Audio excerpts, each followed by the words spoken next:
Welcome to the module on project and infrastructure finance. Now, in much of the African continent, we suffer from massive infrastructure deficits. The challenge is absolutely huge. And you can see that in key sectors. You can see that in power generation and our transmission capabilities, in the water and sanitation facilities, our transportation capabilities, and that covers rail, road, ports, shipping, airports, and other logistics-related infrastructure. And you can see that in our telecommunications infrastructure, the access and speed of broadband and the universal adoption of these services. We are way behind the rest of the world. Now, the academic studies have actually estimated that in order for us to catch up and to make progress relative to other parts of the world, the African continent needs to spend in excess of $90 billion per year on infrastructure. That's $90 billion per annum to see decent and significant progress.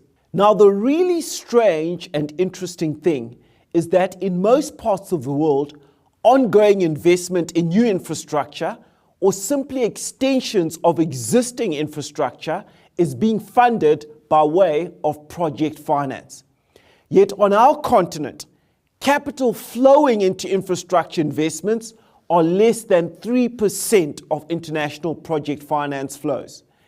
Africa has the lowest proportion of project finance infrastructure investment flows in the world. Yet at the same time, from an infrastructure perspective, the African continent has the greatest need. What's clear is that we don't have the capability to attract investment project finance, and we don't have the capability to attract it into infrastructure to the degree that we need to. In terms of our ability to attract capital into infrastructure, most African countries have severe bottlenecks and impediments. Now, what's the impact practically? How are people's day-to-day lives affected by these infrastructure deficits? Let's take a look at people who stay in informal settlements or what we sometimes call squatter camps.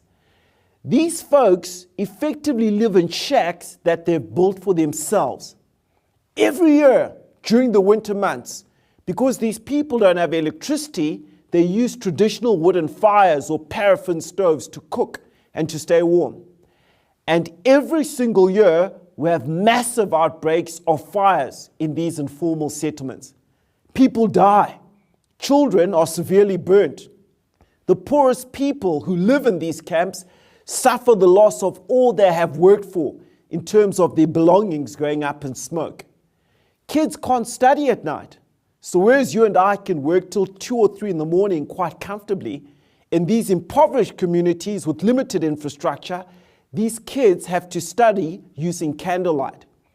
You've got hospitals and clinics where the quality of the treatment they can offer is compromised because the electricity sources are intermittent, erratic, or simply non-existent. And people die every day as a result of that.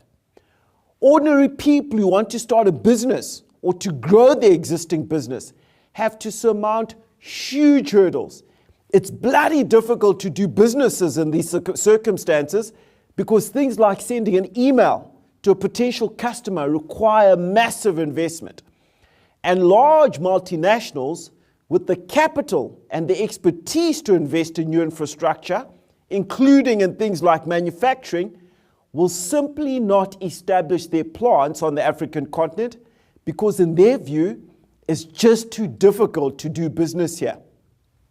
So for African countries that lack infrastructure, that have poor quality and efficiency of the existing infrastructure, it makes it very, very difficult for the companies within these countries to compete in the global marketplace.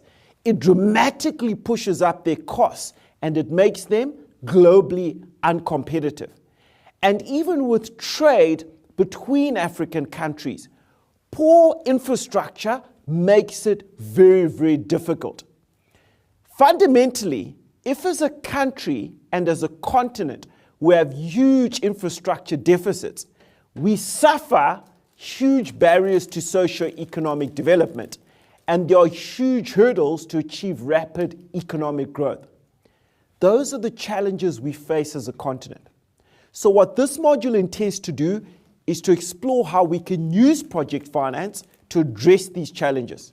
It will look at the principles of project finance and look at it within the context of infrastructure, and it's going to consider how this form of capital raising and project execution can make a dent in the universe when it comes to the infrastructure deficit on the African continent.